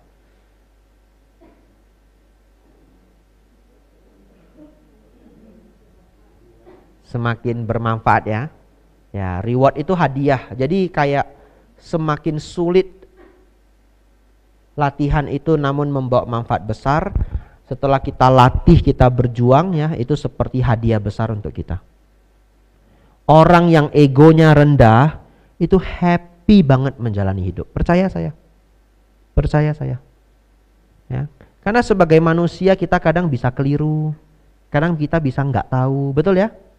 Saya kalau nggak tahu apa, saya langsung tanya. Dan kadang-kadang orang bisa terkejut karena saya kelihatan bodoh sekali. Masa Bante nggak tahu itu? Iya, nggak tahu. Yang nggak tahu ya nggak apa-apa. Betul ya? Itu ada quotes-nya dari Konghucu loh. Lebih baik bodoh sesaat daripada bodoh selamanya. Ya. Ya kadang-kadang saya nggak ngerti umat pakai istilah yang rumit. Itu artinya apa ya, Bu? Bante nggak tahu? Nggak tahu. Nah, sudah bodoh tambah bodoh ini. Nggak tahu Bante? Nggak tahu. Artinya apa ya? Ya. Jadi yang kedua, tidak di setiap tempat kita itu dihargai. Kadang-kadang kita bisa muncul di satu tempat kita nggak dihargai sama sekali. Tapi kalau Bapak Ibu egonya sedikit, happy aja. Betul ya? Happy aja. Dan pada saat itu Anda 2 kali happy. Kok bisa? 1, Anda happy karena Anda tidak melekat pada ego. Di situ kita, padahal misalkan Bapak Ibu orang penting misalkan ya, tiba-tiba datang ke tempat itu nggak ada yang kenal, nggak ada yang tahu, manggil enggak, dikasih tempat duduk enggak, apa aja enggak gitu, udah keliling-keliling nggak digubris, ya. Apalagi kalau sampai satpamnya bilang, bu pinggir bu, jangan di sini bu. Nah coba ya. Tapi kalau Anda egonya sedikit, biasa aja, happy aja. Lalu teman Anda yang stres, kamu digituin kok nggak marah? Enggak, biasa aja. Ngapain marah? Ngabisin energi, betul ya? Nah, saya hemat energi, makanya gemuk ya. Ngapain habisin energi? Tapi Anda akan 2 kali bahagia. Kenapa 2 kali bahagia? Mungkin ya, saya tidak tahu muncul nggak di batin Anda. Kalau itu muncul di batin saya, inilah luar biasanya dhamma. Ya. Kalau orang lain mungkin sudah stres 30 menit, kita happy-happy aja. Dharma luar biasa. Happy 2 kali. Ya. Happy karena tidak terpengaruh oleh kita harus dihargai orang. Yang kedua, happy karena kita tahu bahwa Dharma itu benar-benar bermanfaat. Ya. Silakan dipraktekkan ya. Wah, nanti setelah ini semua yang ikut kegiatan ini nggak ada ego. Seminggu ya. Iya. Minggu depan kumat ya. Iya. Pulang di rumah, suaminya nggak ajak dia makan, nggak marah. Saya mah nggak marah kalau kamu nggak ajak saya makan. Saya no ego gitu ya. Wah. Biarpun Imlek saya nggak diajak makan, saya no ego. Kamu kemarin pergi sama anak nggak ajak saya, kamu mau ikut ya? Nggak apa-apa, saya tidak akan marah, no ego gitu ya. Seminggu tok ya. Ya, 10 hari lagi kumat ya. Kumat rekamannya diputar lagi. Ya. Yang ketiga, yang tadi saya jelaskan, the notion of I. Ya, dan pemahaman bahwa tidak ada pancakanda yang sesungguhnya kekal. Ini 3 pemahaman anatta Bapak Ibu. Yang pertama tidak bisa diatur, yang kedua keakuan ya, keakuan itu hendaknya dikurangi, dilenyapkan. Yang ketiga tidak ada aku yang kekal sesungguh-sungguhnya, dan itu ditembus melalui samadhi. Ya, semoga Bapak Ibu ikut kegiatan ini jadi lebih paham makna anatta, karena ini makna yang sangat sulit untuk dipahami. Anumodana pertanyaannya, silahkan. Kalau ada pertanyaan lain silahkan. Ya, ada 2 ya. Ya, Ibu ini dulu baru Bapak ini ya, biar gantian ya. Tadi laki-laki, sekarang perempuan.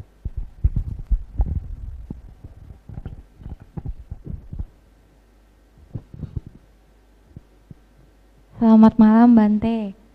Saya mau nanya, saya pernah benci atau melakukan hal yang tidak enak sama orang. Namun sekarang orangnya sudah meninggal, tapi saya belum sempat memperbaiki segalanya. Apa yang harus saya lakukan untuk memperbaiki semua itu? Terima kasih. Ya, baik ya. Cara memperbaikinya, kita boleh mempraktikkan pelimpahan jasa untuk orang yang sudah meninggal ini. Ya. Lalu boleh mengucapkan maaf di dalam batin. Cukup. Ya. Lalu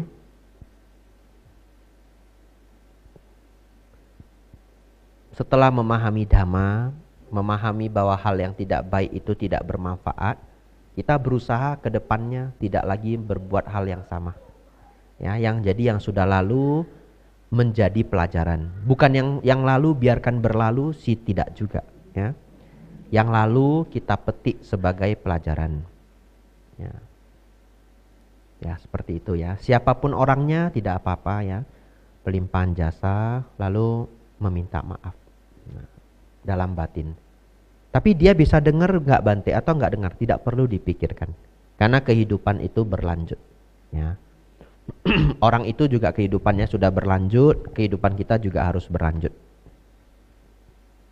Kadang-kadang saya pernah misalkan setelah lewat 2 tahun, ada umat tiba-tiba, Bante maaf ya, 2 tahun yang lalu saya pernah salah ucap ke Bante.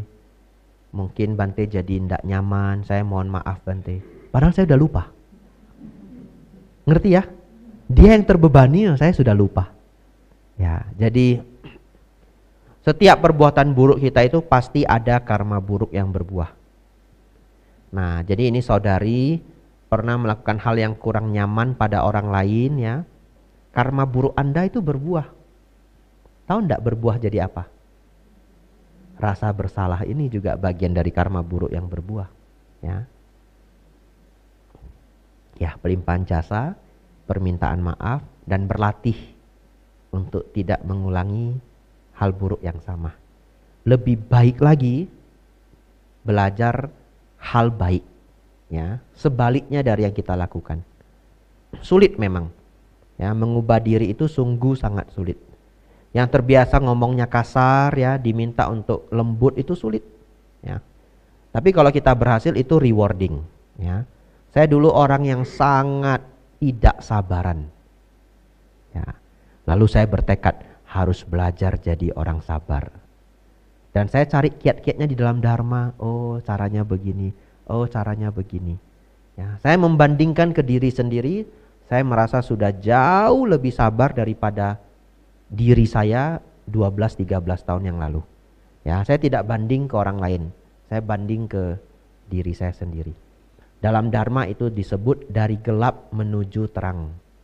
Ya, belajarlah dari gelap menuju terang. Anumodana pertanyaannya. Ya, Bapak silahkan. Ya, tapi Bapak ini pasti sabar ya.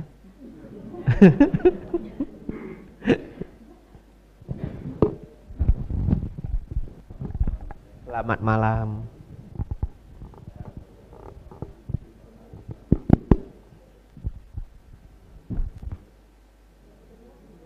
Belum buka ya?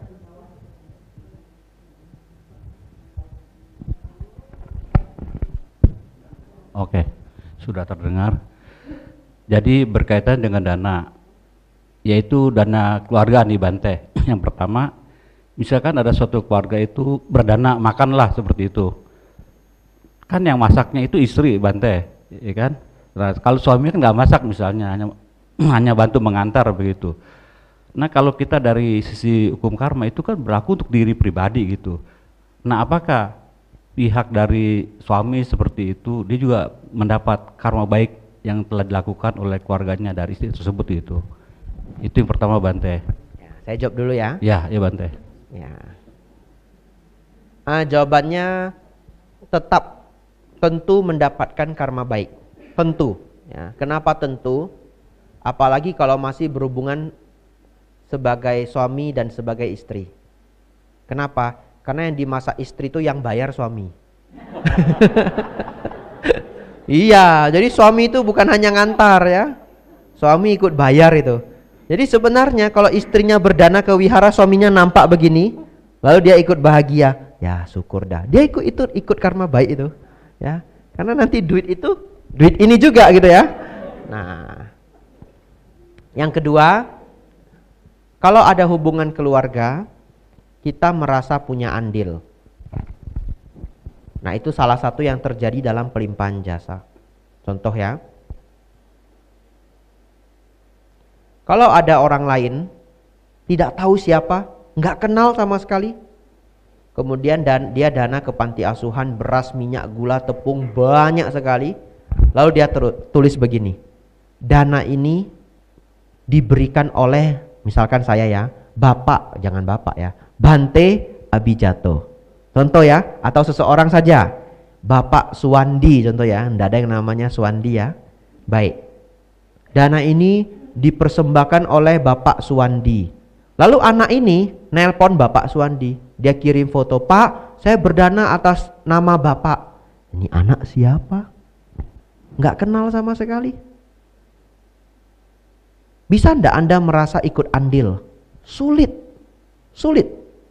Tapi sebaliknya, kalau Bapak Ibu Saudara misalkan punya anak, anaknya sudah umur 24, dia sudah pindah ke luar kota, berhasil, sukses dia, di luar kota dia sukses.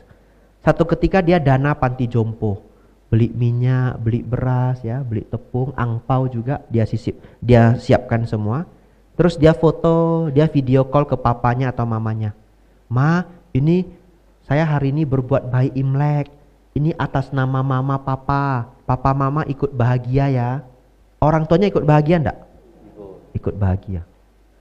Karena dia merasa itu beras, minyak, tepung, walaupun itu di uangnya yang mengeluarkan adalah anaknya, siapa yang membesarkan anak itu? Anda. Anda merasa punya andil, saya punya persenan itu di beras itu. Betul ya? Anda ikut bahagia loh. Anda merasa itu beras walaupun anak Anda yang beli itu kayak kita yang beli juga. Ya, itulah bedanya ketika masih ada hubungan keluarga ataupun tidak ada hubungan keluarga. Jadi, kembali ke pertanyaan Bapak ya. Kalau istri yang masak, suami mengantarkan, ada karma baik enggak? Ada ya. Apalagi kalau suaminya mengizinkan dan sangat ikut berbahagia. Ada satu cerita di dalam Tripitaka, cerita singkat saja. Ada seorang paceka Buddha lewat. Nah, istrinya memang seneng banget dana ke pertapa, seneng. Satu ketika ada pertapa lewat. Mereka tidak kenal, Tapi kelihatan pertapa ini anggun, berwibawa begitu ya. Tiba-tiba suaminya aneh. Suaminya itu berduit dan selama ini selalu marah kalau istrinya berdana ke pertapa. Nggak suka dia, ya. Dan di dunia nyata ini juga terjadi. Ada suami yang nggak suka kalau istrinya itu berdana ke wihara. Ya, ini adalah kenyataannya. Tapi hari itu dia berbeda. Nah, kalau bahasa Hokkiennya xiao hong ya. Angin yang aneh gitu ya. Angin yang aneh dia tiba-tiba istrinya lihat pertapa itu jalan anggun sekali. Dia tanya suaminya, "Pak, saya dana makan ya." Suaminya xiao hong ya.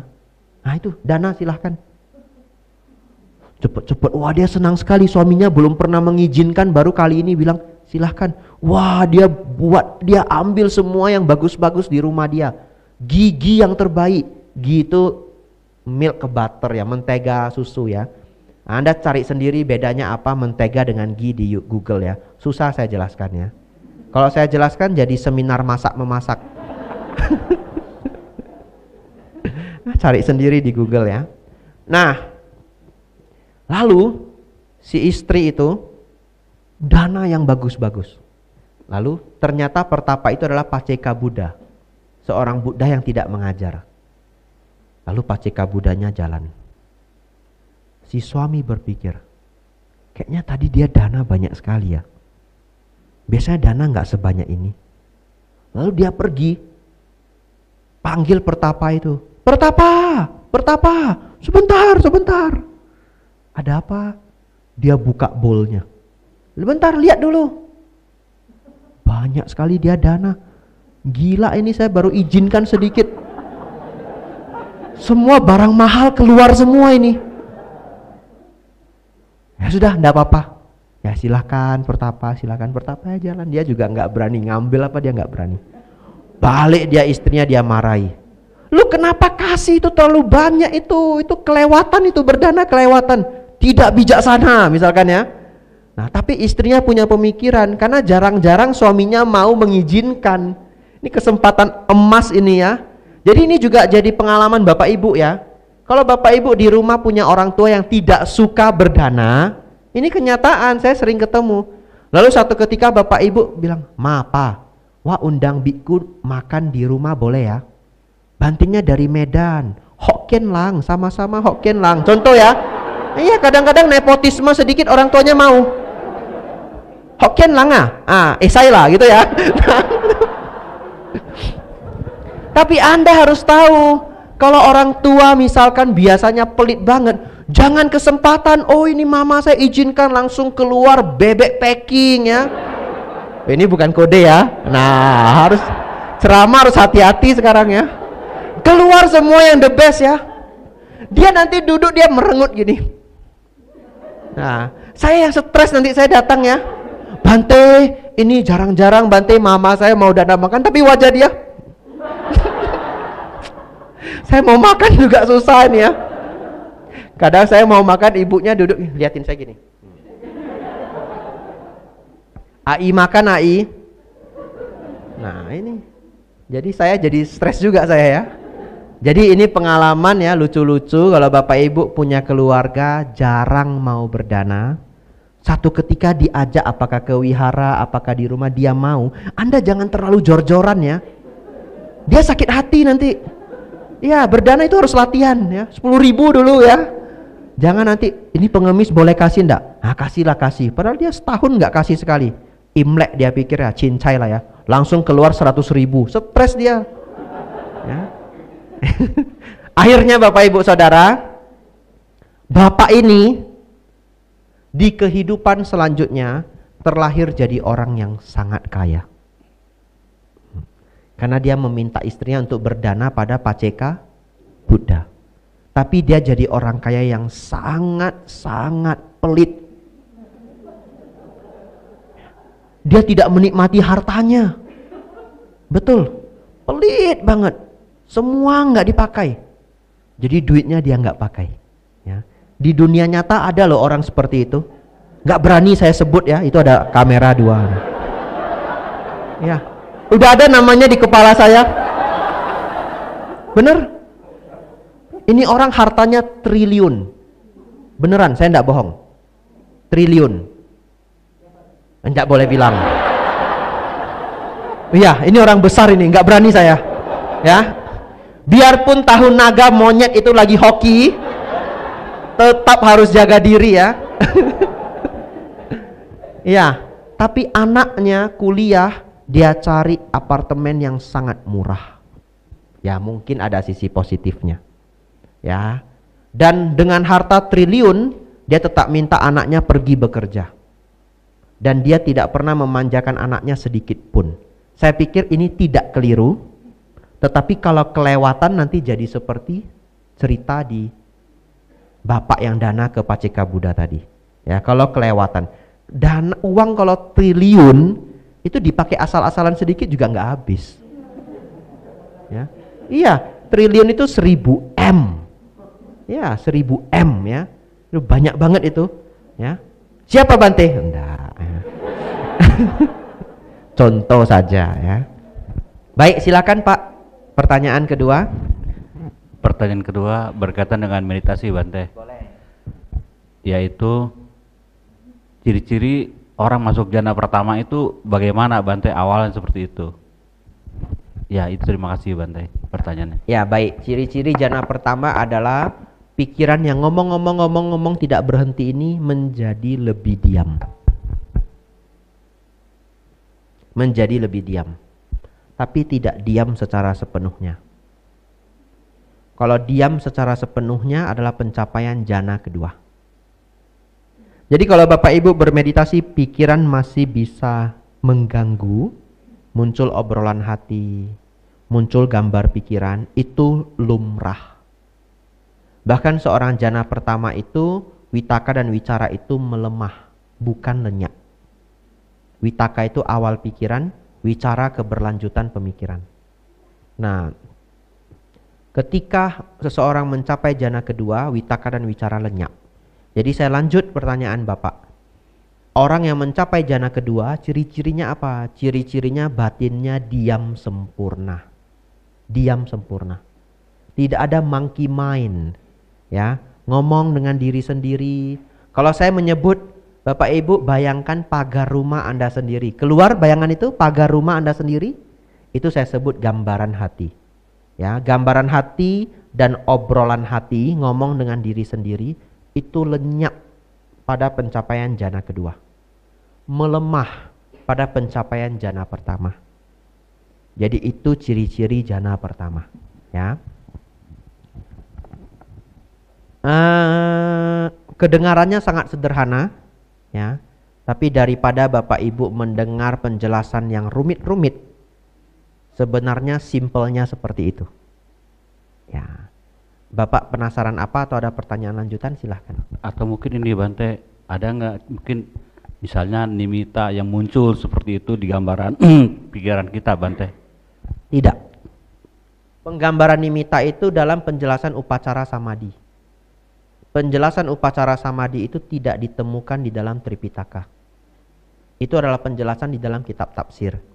Bukan berarti kitab tafsir salah, ya, tetapi dalam pendekatan yang dijelaskan Sang Buddha di dalam sutta tidak menggunakan pemahaman itu, ya. Silakan nanti cari ceramah dhamma saya yang judulnya Baya Berawa Sutta, ya, ketakutan dan kengerian. Saya pernah ceramah ini di Klenteng, bukan Klenteng ya, tapi Wihara Paraan, tapi channelnya channel Klenteng yang upload. Saya pernah ceramah ini di Bali, ya, dan juga sepertinya di Solo. Karena saya tidak punya channel, jadi yang di YouTube itu semua channel-channel orang, ya. Jadi saya cuma hafal saja kira-kira di mana. Di situ ada proses bagaimana Sang Buddha mencapai jana pertama, jana kedua, jana ketiga, jana keempat. Ya, jadi kalaupun Bapak membahas nimita-nimita, itu belum pencapaian jana pertama. Ya, jadi tetap ciri-ciri jana pertama tetaplah adalah melemahnya witaka dan wicara. Ada nggak Bante ciri-ciri lain? Ada, lengkapnya seperti ini. Begitu terpisah dari kesenangan indrawi. terpisah dari hal-hal yang tak bajik. Seseorang masuk dan berdiam di dalam konsentrasi tingkat pertama dengan melemahnya witaka awal pemikiran dan wicara keberlanjutan pemikiran. Dengan hadirnya kebahagiaan dan kegiuran, seseorang masuk ke dalam jana pertama yang munculnya ekagata, kemanunggalan pikiran. Baik, itu adalah syair di dalam sutta. Jadi kalau Bapak tanya ciri-ciri jana pertama, yang pertama tidak hadirnya kesenangan-kesenangan indria. Ya. Yang kedua hal-hal yang tak bajik. Jadi ini adalah kama canda dan biapada. Apa maksudnya dua ini? Panca niwarana tidak hadir. Ya, tapi saya tidak menjelaskan panca niwarana. Nanti kalau penasaran cari ceramah video YouTube lainnya mengenai 5 penghalang batin, panca niwarana. Jadi ciri yang pertama di dalam jana adalah panca niwarana tidak hadir. Dalam duah ini kesenangan indria tidak hadir, niat-niat jahat tidak hadir. Yang kedua, seseorang masuk dan berdiam di dalam konsentrasi tingkat pertama dengan melemahnya awal pikiran dan keberlanjutan pikiran. Itu yang saya jelaskan tadi. Obrolan hati dan gambar pikiran itu melemah. Lalu muncul kebahagiaan, kegiuran dan kemanunggalan pikiran. Sukha piti ekagata dalam bahasa Pali. Sukha dan piti ini sangat sulit untuk dibedakan. Ya, saya sudah baca di forum-forum Buddhis bagaimana para biku-biku terkenal, para biku-biku akademik membahas perbedaan sukha dan piti.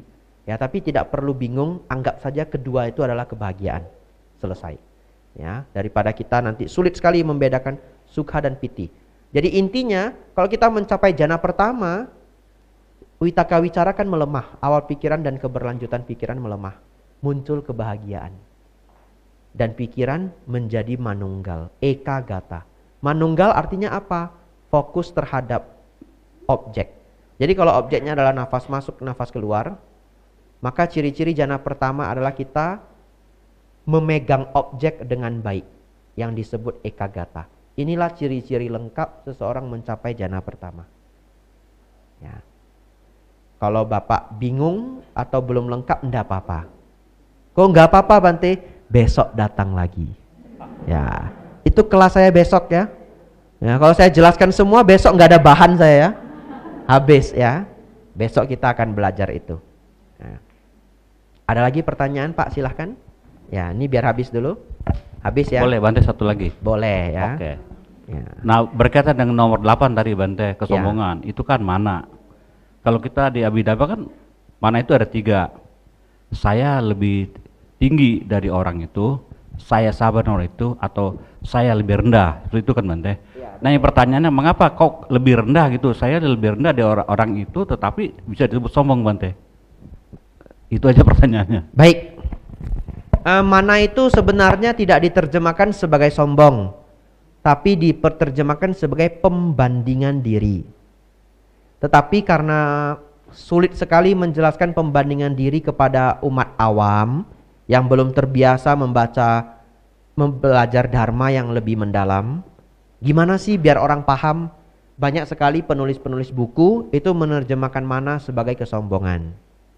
Tetapi sebenarnya memang tidak pas diterjemahkan kesombongan, tapi pembandingan diri. Hanya di masyarakat, dari 3 karakter pembandingan diri ini yang paling tidak disukai itu orang yang sombong. Yang paling tidak disukai ya. Baik. Tapi bagaimana Bante? Menganggap diri lebih rendah dari orang lain itu adalah kotoran batin. Ya, itu kan pertanyaannya itu ya. Baik ya. Jawabannya adalah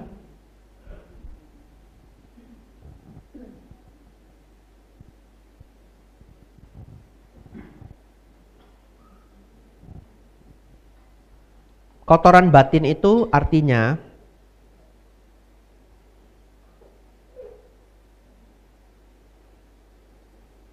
kilesa, tindakan yang mengandung kilesa atau mengandung pengotor batin atau kotoran batin, itu artinya adalah tindakan yang berpotensi membawa penderitaan. Ya. Tindakan yang berpotensi membawa penderitaan. Potensi kadang-kadang belum muncul sekarang.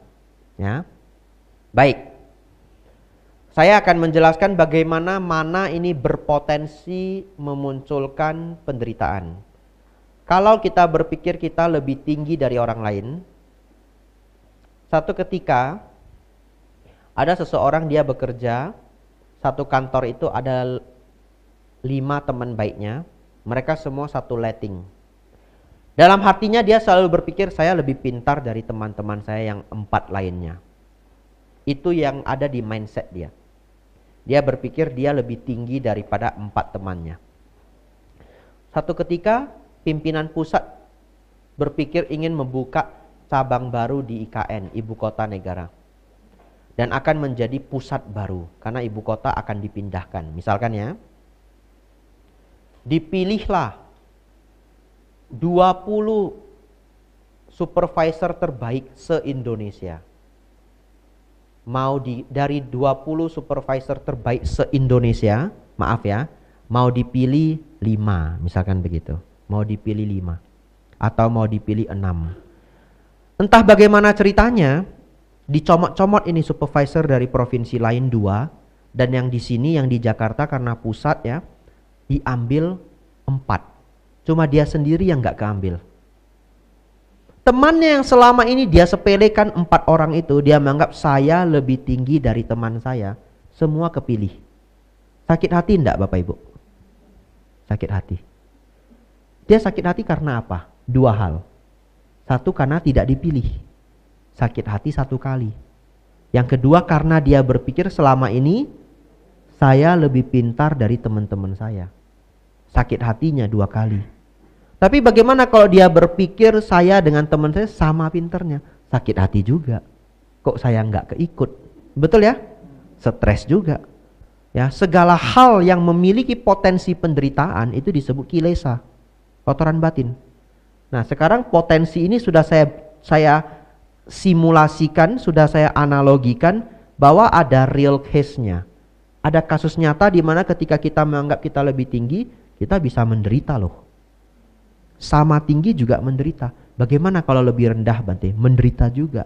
Contoh, di kantor itu saya yang paling bodoh. 5 orang bekerja, saya yang paling bodoh. Tiba-tiba bos dapat proyek besar. Proyeknya rumit banget. Rumit banget. Lalu bos bilang, kamu saja yang lakukan. Saya yang ditunjuk. Dalam hati saya berpikir apa? Kok pilih saya? Dari 5 ini siapa yang paling bodoh? Saya yang paling bodoh. Kok pilih saya? Ini sengaja dia ya, mau bikin saya stres. Nah, atau apalah pemikiran yang muncul. Tapi kita terbebani. Tapi coba kalau selama ini saya tidak ada pemikiran kalau saya lebih rendah daripada 5 teman saya. Ketika ditunjuk, saya hanya stres 1 kali. Stres karena proyeknya rumit, betul ya? Tapi kalau saya punya pemikiran saya lebih rendah dari teman-teman saya stres 2 kali. Karena saya berpikir, kok saya seperti itu? Apakah muncul pemikiran saya dipermainkan atau apa sajalah? Betul ya? Oleh karena itu Bapak Ibu Saudara, berpikir lebih tinggi, sama tinggi, lebih rendah ada resikonya. Resikonya adalah penderitaan. Terus gimana Bante? Kan pikiran kita itu otomatis suka membanding-bandingkan, betul ya? Ya loh, otak kita ini pembanding yang pinter. Semua dia banding-bandingkan. Ada mantranya ya, bukan miko dimai miko dai, bukan ya? Bukan ya. Mantranya adalah setiap orang ada pintarnya, ada kurangnya ya.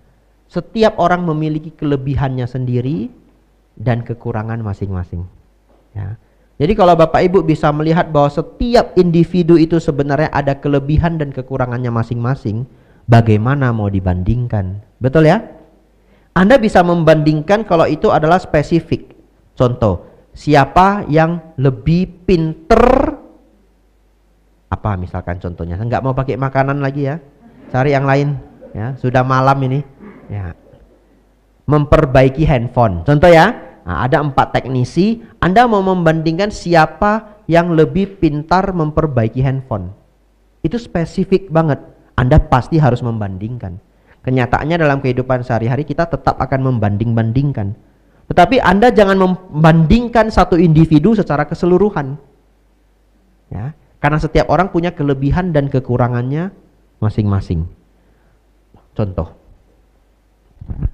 Ada seseorang yang mungkin dia melihat dia suka membandingkan orang dari tingkat pendidikan. Ya, jadi kalau dia ketemu orang, kamu S berapa? S2. Wow, respect saya. Hebat, S2 ya. S2-nya mana? Amerika. Wah, tambah respect. Misalkan ya. Ketemu lagi, kamu S apa? S3. Wah, respect ya. Kamu S apa? S campur ya. Nah, kalau di karate itu dan ya. Kamu dan berapa? Dan 1, dan 2, dan 3 ya. Kalau tanya saya, Bante dan berapa? Dan kawan-kawan ya. Saya ajak Bapak Ibu semua. Nah, jadi Bapak Ibu Saudara, ada orang yang selalu mengukur orang lain dari tingkat pendidikan. Tapi sesungguhnya itu mana pembanding yang tidak baik. Kenapa? Karena setiap orang punya kelebihan dan kekurangannya masing-masing. Kalau orang yang kuliah S3 misalkan di Jerman, pinter banget. Bapak Ibu bawa ke hutan, bisa mati dia mungkin karena tersesat. Betul ya? Dia enggak tahu yang mana yang ada ularnya. Dia terperangkap di hutan, nyari timur dan utara aja enggak tahu. Bapak Ibu kalau tersesat di hutan, tahu enggak timur yang mana? Sama, saya juga enggak tahu ya. Kita bareng aja baca parita ya, sampai terselamatkan. Tapi ada orang yang pinter loh, lihat lumut, iya loh. Lihat batang pohon yang sudah jatuh, itu lingkaran-lingkarannya itu bisa menunjukkan. Lihat jamur, lihat tumbuhan, iya. Lihat bintang ya. Semua perkuliahan orang yang S2, S3 nggak bisa lihat itu semua. Dia masuk ke hutan, dia mati Bapak Ibu. Iya. Sekarang bagaimana kita membandingkan orang hanya dari hal sesempit itu, betul ya? Ada orang, misalkan senang menilai dari kemampuan ekonomi, sampai terlalu banyak, mayoritas di dalam kepalanya. Lalu bagaimana kita mengukur seseorang itu baik atau tidak? Contoh, satu ketika dia melihat ada seorang pemuda, umur hampir 40, ganteng, rajin, pintar, tapi tidak rich, tidak kaya. Lalu orang ini direndahkan. Setelah kita tahu cerita lengkapnya, ternyata pemuda ini memiliki ibu yang harus cuci darah 2-3 kali seminggu. Cuci darah itu kan mahalnya minta ampun, betul ya? Katakanlah sekarang berapa cuci darah? 3 juta mau enggak? 2,5 juta? Lebih kurang begitu ya? Saya sih enggak tahu ya, lebih kurang saja. Kalau 2,5 juta, 2 kali seminggu 5 juta. Kali 4, 20. Itu cuci darah aja, kan belum obatnya. Belum treatmentnya, betul ya? Belum biaya orang tua yang lainnya. Dia setiap bulan menghabiskan 30 juta untuk ibunya.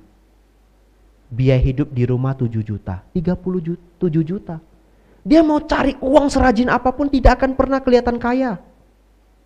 Tapi kalau Bapak Ibu sudah melihat ceritanya sedalam ini, dia hebat apa enggak? Hebat. Bagaimana kita menilai seseorang hanya dari penampilannya? Betul ya? Begitu kita tahu, kita melihat dia dari dalam, ini anak lebih hebat dari konglomerat. Dia tahu loh, kalau dia meneruskan pengobatan ibunya, dia tidak akan pernah jadi orang kaya. Dia tahu loh, dia enggak apa-apa. Ini contoh ya, nggak ada orangnya ya, nggak ada orangnya, nggak usah dicari ya. Ya. Baik, ini pertanyaan bagus dari Bapak.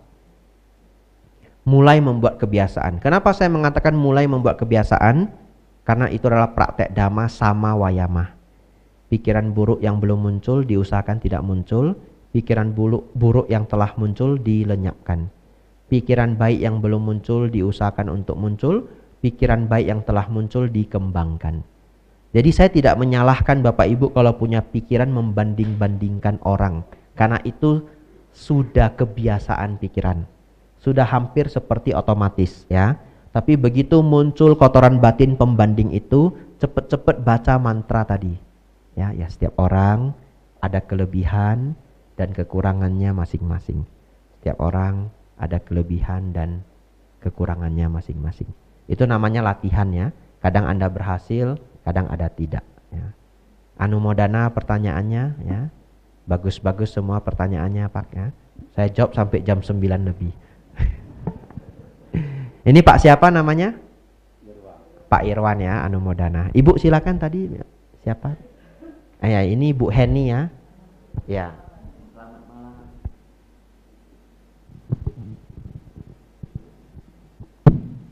Selamat malam Bante. Saya sebetulnya bertanya ini waktu kemarin kumpul Imlek ya Bante, dengan sepupu. Dia ini punya keyakinan bahwa nasib atau takdir itu sudah tidak bisa dirubah, sudah tertulis di buku atas katanya Bante. Kemarin ini kita cukup diskusi, cukup seru juga ya Bante. Yang saya bilang kalau kita kan, saya bilang kalau kita mengetahui memang yakin dengan hukum karma. Nah dia bilang tapi tetap nggak bisa. Hukum karma walaupun dia kasih contoh diri dia, kata dia. Dia itu sudah memang dia anak baik, sayang orang tua segala, dan tindakan untuk sosialnya juga bagus. Dia punya kena sakit waktu itu ya, di ring jantung. Dianya sakit, sepupu saya nanti. Di ring jantung dari tahun berapa saya lupa, waktu itu dia bilang dia nggak makan, sudah ikuti hidup sehat segala macam, tapi kena lagi berapa tahun kemudian 3 ring lagi. Dia bilang jadi itu saya berbuat baik, sudah lakukan berbuat baik, tapi tetap aja kok seperti itu. Jadi dia merasa takdir yang sudah dia tulis di atas itu nggak bisa dirubah. Saya kasih contoh, pasti bisa dengan berbuat baik. Dia merasa sudah melakukan perbuatan baik, tapi kan masa lalu kamu kan tahu karmanya itu seperti apa. Nah akhirnya waktu itu karena udah cukup lama, akhirnya sering-sering ke wihara. Saya bilang cukup dengar, saya bilang nanti bisa ada timbul lagi lah untuk pikiran. Tapi saya boleh kan, dia bilang untuk punya pikiran seperti itu, ya boleh, nggak ada yang bilang nggak boleh. Nah cuma memang masih ganjel, jadi saya kepikir itu mau tanya Bante, kalau nanti saya sempat bicara lagi ketemu dia akan bilang apa gitu loh Bante, biar dia punya pencerahan lah gitu Bante. Itu saja Bante, terima kasih. Baik ya. Ya, Bapak Ibu Saudara, ini pertanyaan terakhir malam hari ini ya. Karena saya lihat Bapak Ibu sudah mulai low bed ya.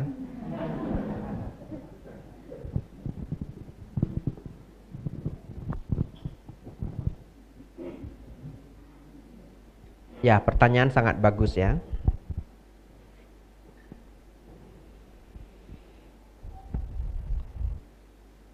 Kalau jawaban dari Sang Buddha mengenai takdir, Sang Buddha mengatakan begini. Kalau kehidupan itu semua sudah digarisi dalam bentuk takdir, ya bahasa beliau tidak begini ya, tapi lebih kurang begini. Kalau kehidupan manusia itu hanyalah menjalani takdir, tidak lagi bisa diubah sedikit pun, maka untuk apa seseorang berbuat baik? Dan untuk apa seseorang takut berbuat jahat? Karena hasil dari kehidupan itu tidak akan berbeda. Ya. Kalau hidup itu hanya menjalani takdir, saya pulang aja. Ya ngapain saya latihan berat-berat? Betul ya? 227 winaya. Ini enggak boleh, itu enggak boleh. Waktu saya dulu berlatih kan begitu. Ya, guru saya ini Bante Adijayo. Beneran. Sama Nera, jangan begini. Ya, nanti beliaunya marah ya. Ya, beliau guru saya. Ya, tanpa beliau saya tidak bisa seberuntung itu tinggal di Wihara Mendut. Ya. Jadi waktu saya tinggal dengan beliau, beliau melatih saya semua kebiasaan Bante Panyawaro. Beneran. Dan banyak banget bener. Samanera, lipat payung jangan begini. Saya lipat payungnya nggak rapi. Nanti kalau Bante Panya lewat, beliaunya pasti buka, beliau rapiin lagi. Kan kita nggak enak ya sebagai murid. Terus saya jemur jubah. Ternyata jemur jubah di mendut itu harus simetris ujung sama ujungnya. Beneran. Bante Adi Jayo lewat. Beliau masih Samanera juga waktu itu, ya. Samanera, kalau ngejemur di sini tuh ini ujung sama ujung harus ketemu rapi begini. Kalau enggak, nanti Bante Panya lewat, beliau rapiin. Kan kita enggak enak ya sebagai murid. Ya. Sandal itu kalau diparkir harus simetris. Iya, nggak boleh satu tinggi satu rendah. Nah, apalagi mencong ya, naik 1 senti aja nggak boleh. Jadi pakai sandal itu pelan-pelan, dirapiin dulu. Samanera, sama. Kan kita nggak enak ya. Jadi saya 2 hari dibegitukan, saya mikir ya, apalagi saya orang Medan ya, agak-agak rebel sedikit ya. Saya unya bocele ya, gitu ya. Beliau bisa Hokkien loh.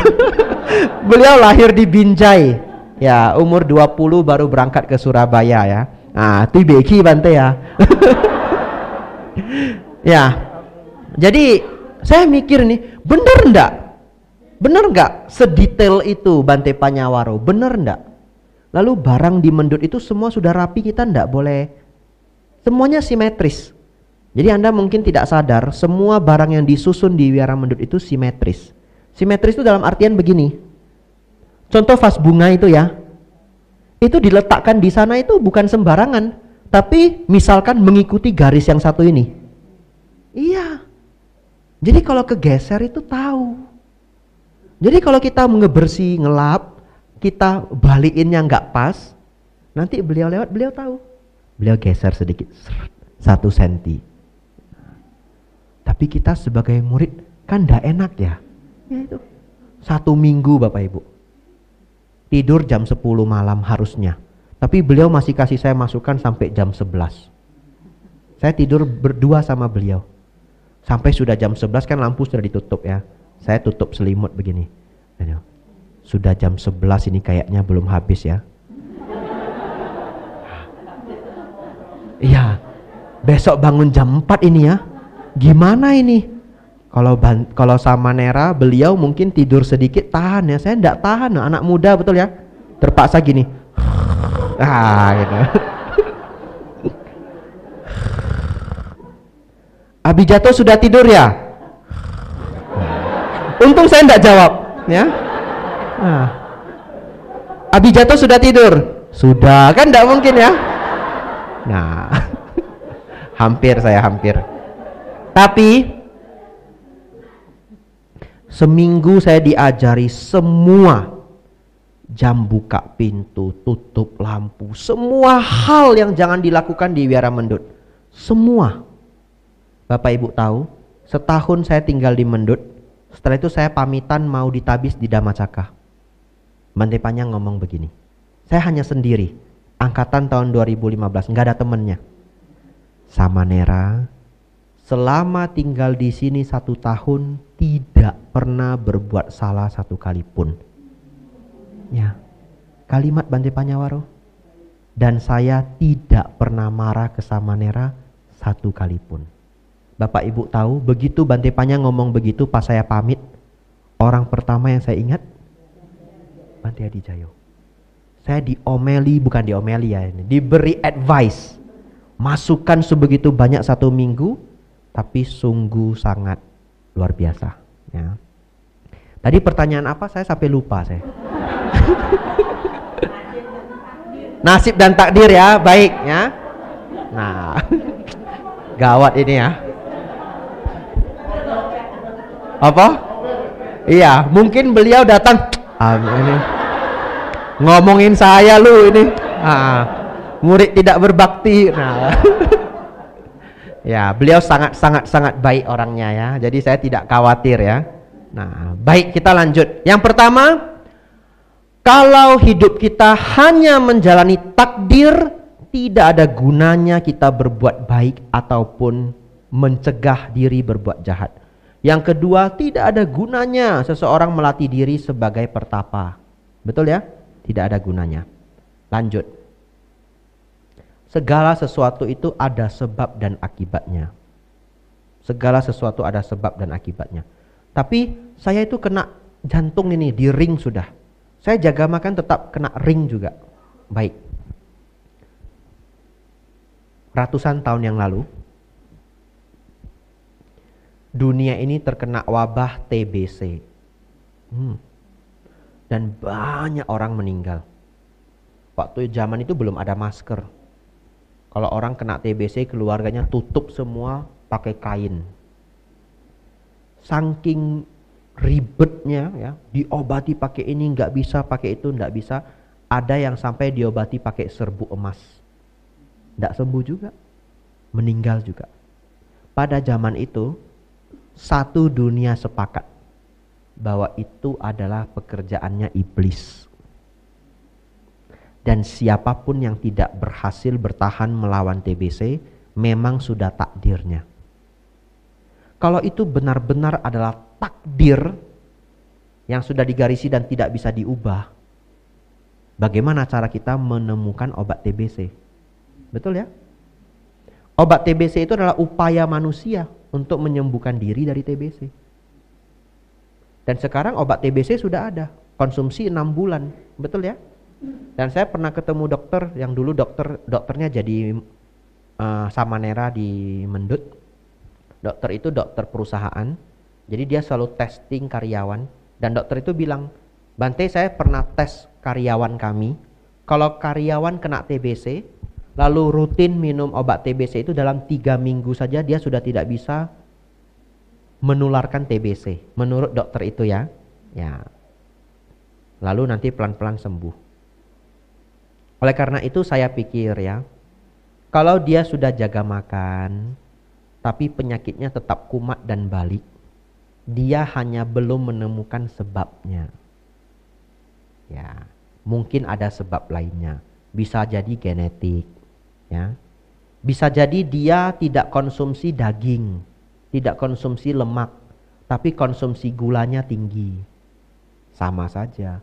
Gula itu bisa diubah tubuh menjadi lemak. Betul ya? Ya. Jadi kita tidak tahu, akan selalu ada sebab-sebab lain.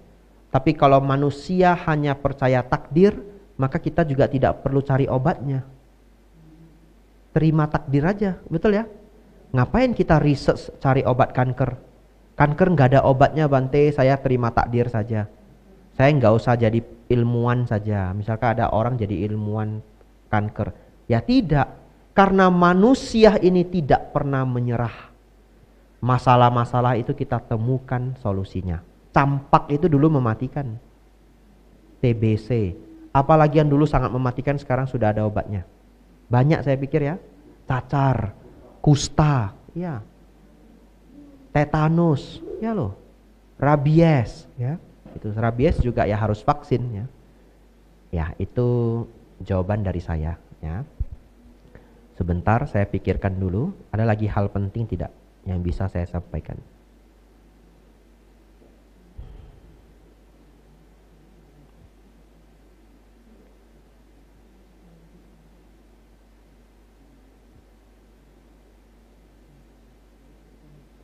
Selanjutnya adalah orang yang memahami hukum Kamawipaka akan selalu jadi orang yang lebih beruntung daripada orang yang hanya percaya takdir.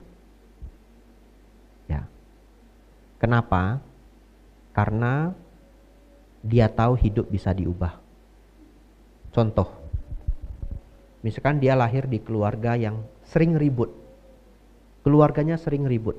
Kalau dia berpaham, sudah takdir, saya dapat keluarga seperti ini sudah takdir, dia tidak berjuang. Tapi bagaimana dia mau berjuang? Contoh, dia pikirkan, kenapa ya keluarga saya sering ribut? Oh, di keluarga saya itu tidak belajar kebijaksanaan. Mulailah dia belajar dharma, pergi ke wihara, betul ya? kemarahan berkurang, emosi berkurang. Dia ajari keluarga-keluarganya yang lain, semuanya emosi redap.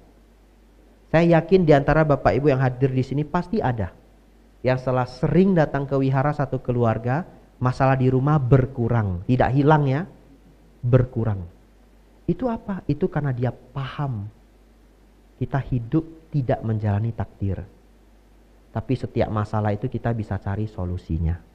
Ya, walaupun tidak setiap masalah bisa terselesaikan, tapi banyak masalah bisa kita selesaikan. Bapak Ibu Saudara, ya ini anumodana pertanyaannya ya.